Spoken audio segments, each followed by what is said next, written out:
The bridge of the human cruiser Odyssey was cold and silent.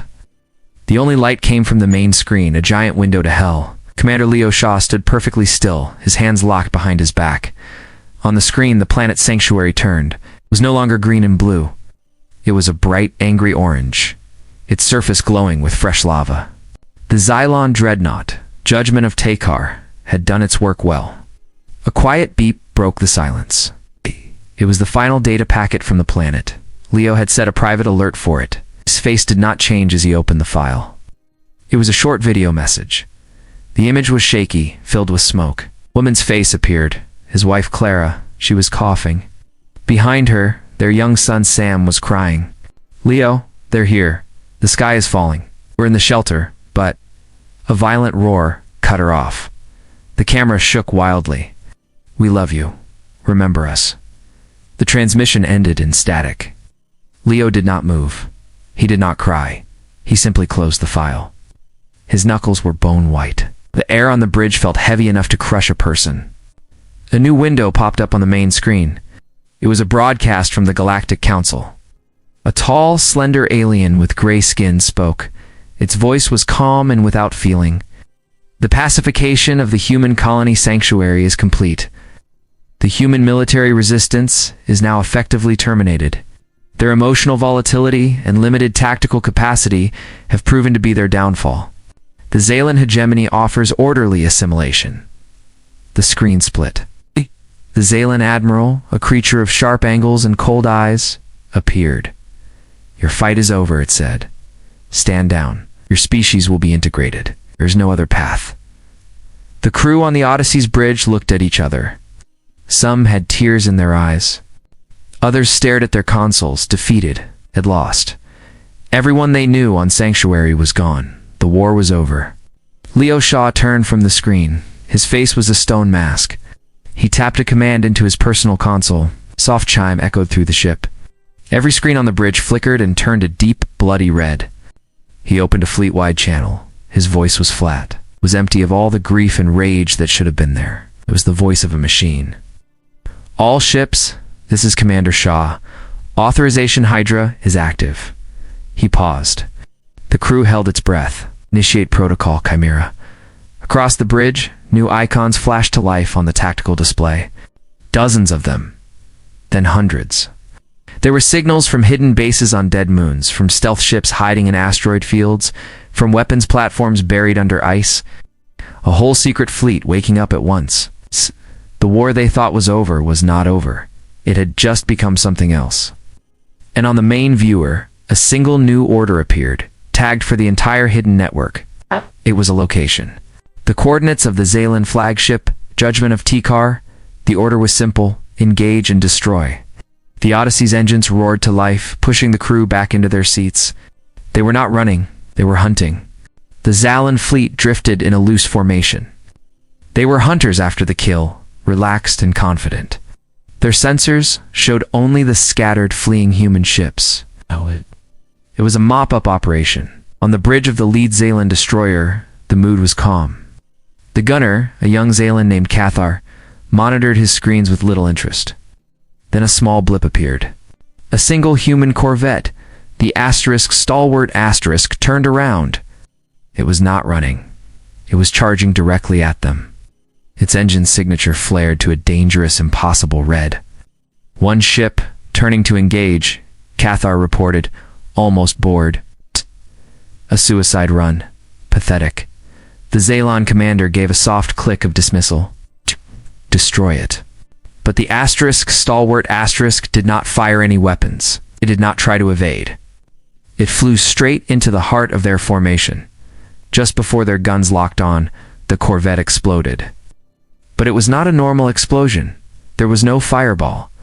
Instead, a massive wave of silent, invisible energy erupted from it. Every screen on the Xylon bridge flickered and died. The lights went out. The low hum of the engines faded into silence. They were dead in the water, a floating piece of metal. "Report," Xalan commander shouted, his calm gone. Cathar slammed his claws on his dead console. Total systems failure. It was an EMP bomb. Across the battlefield, the same scene repeated. Human ships, written off as crippled or fleeing, suddenly turned and sacrificed themselves. They were not weapons, they were keys. And they were unlocking a cage. From the shadow of a nearby moon, 3 new ships slid into view. They were long and sharp like knives. They did not broadcast identification. They moved fast, too fast. They ignored standard attack patterns. They flew straight through weapons fire to get a better shot. On the Odyssey's bridge, Leo Shaw watched the tactical map. His orders were short and direct. Target their engine clusters. Ignore their shields. Let them bleed. A Xalan cruiser, its weapons still active, focused its fire on a smaller human frigate. The frigate took the hit, its side tearing open into space. But it held its position. It did not pull away to save itself.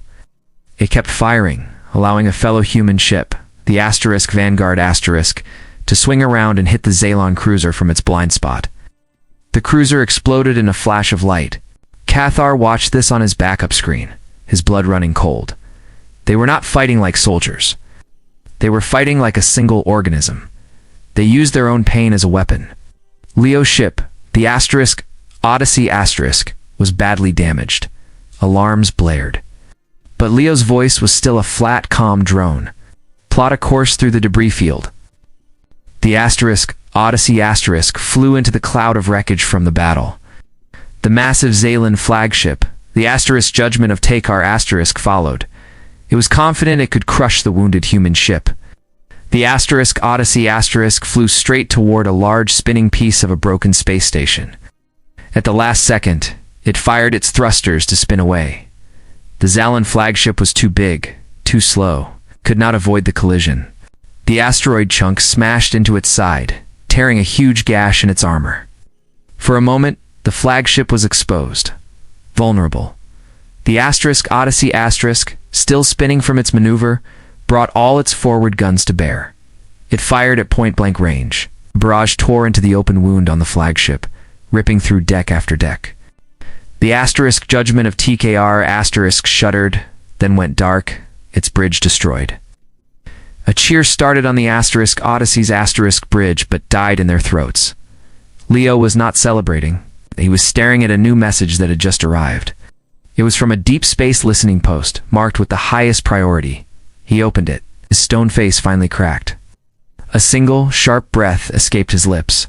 The message was short. It was a Xalan communique, intercepted and decoded. The attack on Sanctuary was a trap. The main Xalan fleet was not here. It had already moved. It was now on a direct course for Earth. The victory felt hollow. The Odyssey drifted near the wreck of the Xalan flagship. The ship was a mess. Wires hung from broken panels. The air smelled of smoke and burned metal. Red emergency lights flashed. The crew moved slowly. They were patching holes and carrying the wounded to the medical bay. The news about Earth had spread through the ship like a poison. Leo Shaw stood on the bridge. He looked at the star chart. A line showed the path of the main Xalan fleet. It was moving fast toward a small blue dot. Earth. His hands were clenched. They had won the battle, but lost the war. They were too far away. They could never get there in time. In a quiet corner, Lieutenant Maya Cruz sat at her station. Her job was to check the lists of the dead and missing. She had to see which ships were gone. She saw the name of her brother's ship, the Starling.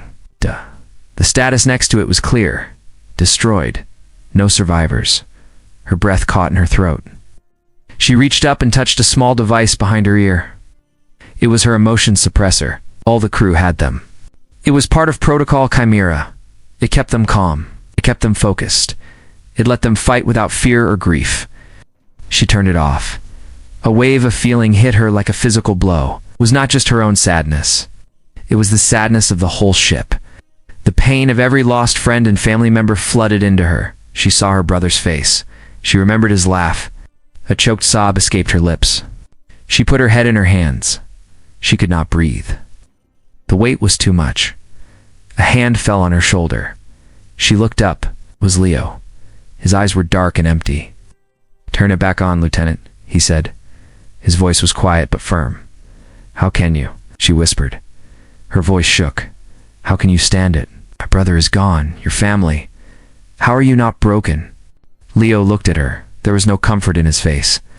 Protocol Chimera is not just a battle plan, Maya. It is a switch. Turns off the part of us that feels too much. The part that hesitates. We buried this part of ourselves long ago. We were afraid of it. It is the reason we are winning. It is the reason we are losing our souls.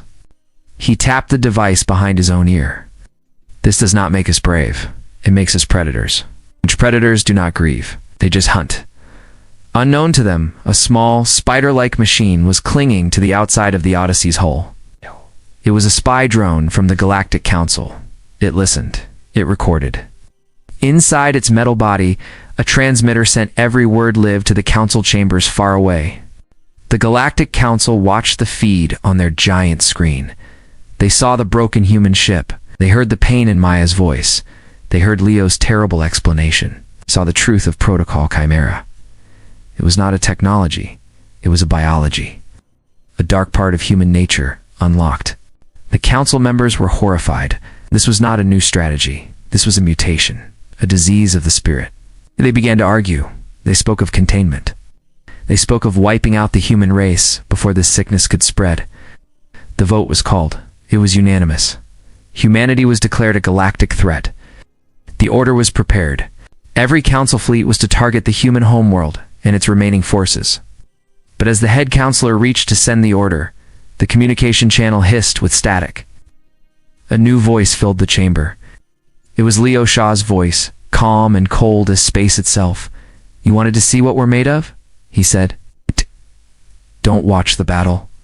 Watch the hunter." The main Zalan fleet dropped out of faster-than-light travel. The blue and white marble of Earth hung in the blackness before them. It was quiet. It was undefended. Zalan commander felt a surge of triumph. The humans had taken the bait. Their main force was far away, celebrating a hollow victory. Now he would crush their home. He gave the order to advance. But something was wrong. The orbital defense platforms were dark. The shipyards around Mars were silent. No patrol ships challenged them. No warning shots were fired. The entire solar system was a ghost town. On Earth, people watched the skies. They saw the enemy fleet appear on their screens. They saw the massive ships like dark clouds blocking the stars. They huddled in their homes and in shelters. They prayed. They held their children. They waited for the end that did not come. The Zalan commander grew uneasy. This was a trap. He could feel it. But his sensors showed nothing. No hidden ships. No power readings. Just empty space. He ordered his fleet to move closer to Earth. He would begin the attack from orbit. As his ships passed the orbit of Mars, the trap was sprung. It was not a weapon that fired. It was the planet itself. Mars, the red planet, suddenly flared with a deep, throbbing energy. A network of towers on its surface glowed with a fierce light. They were not laser cannons. They were gravity generators. An invisible hand grabbed the Zalan fleet. Ships shuddered. Alarms blared. Engines whined, struggling against a force they could not fight. Smaller ships were pulled out of formation. They spun out of control, crashing into each other or being dragged down toward the Martian surface. The larger ships were trapped, their engines overheating as they fought a losing battle against the sudden, crushing gravity wells. The Zalan fleet was caught in a net, could not move forward. They could not escape. On the bridge of the Odyssey, Leo Shaw watched the main screen. His ship was falling apart around him. Wires sparked. The deck plates vibrated. They had pushed the dying ship to its limits to get here. "The gravity anchor is active," Maya Cruz reported. Her voice was tired but steady. "The main fleet is immobilized." Leo nodded. Release the swarm. From the asteroid belt, a new cloud appeared. It was not made of rocks. It was made of ships. Thousands of them. They were small, sleek, and had no cockpits. Were drones. AI-piloted missiles. They moved as one. A silver wave descending upon the trapped Zalan fleet. The Zalan commander watched the swarm come, felt a cold fear. He ordered his guns to fire. They shot down dozens, then hundreds of the drones. But for every one they destroyed, 10 more took its place. The swarm was endless. Then, a new alarm screamed through the Odyssey. It was a sound they all feared. The core breach alarm. The chief engineer's voice was frantic over the comms. The jump pushed the cord too far.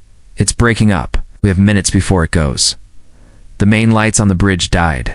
Screens flickered. The The low hum of the ship's power faded into an ominous silence. The command console in front of Leo turned red, then black. The link to the drone swarm was severed. The silver wave of drones stopped. They drifted, directionless. Their coordinated attacks stalled. The killing blow had been halted. On Earth, people watched the drones freeze on their screens.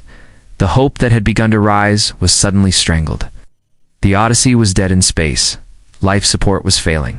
The air was getting cold. Leo looked at Maya. The plan had worked perfectly. They had led the enemy into the den. But now the hunter was dead. And without its guiding hand, the trap would not spring. The Odyssey was a dying animal. The air grew thin and cold. Red emergency lights painted the bridge in a bloody glow. Alarms had become a weak, dying beep.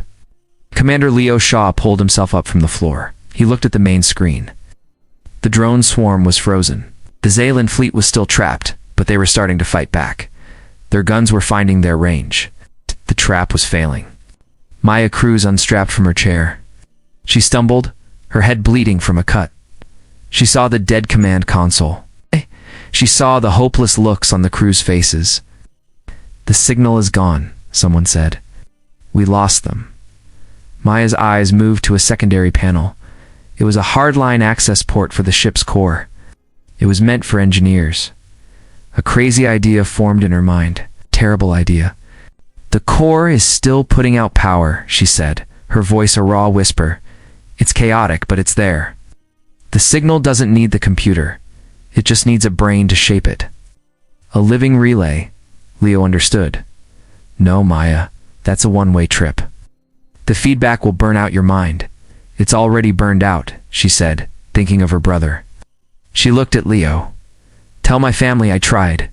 She did not wait for his answer. Grabbed a cable and ripped the cover off the access port. She jammed the connector into the neural interface port on her own console. She closed her eyes. A jolt of pure energy slammed into her. It was not just data. It was the ghost of the ship. It was the pain of the broken metal. It was the fear of the crew. It was the collective will of every human watching from Earth. Her emotion suppressor shattered. It was no more calm. There was only feeling. She felt the grief for her brother. She felt the rage for Sanctuary. She felt the desperate hope of a billion people. It was a storm inside her skull. She screamed, but no sound came out. In the Galactic Council chamber, they watched her vital signs on their screen. Her heart rate spiked to a dangerous level. Her brain activity went off the charts. It was a pattern they had never seen. It was not the cold, flat line of the Predator. It was a firestorm. On the main viewer, the drone's swarm twitched. Then it moved. But it did not move like machines. The drones flowed like a school of fish. They moved with a wild, beautiful, and terrifying grace. They were not following a program anymore. They were following a feeling. They were an extension of a single, suffering human heart. The swarm descended on the Xalan fleet. It was not an attack. It was a dissection. Drones flew in perfect, impossible curves, avoiding fire, slipping through shield gaps.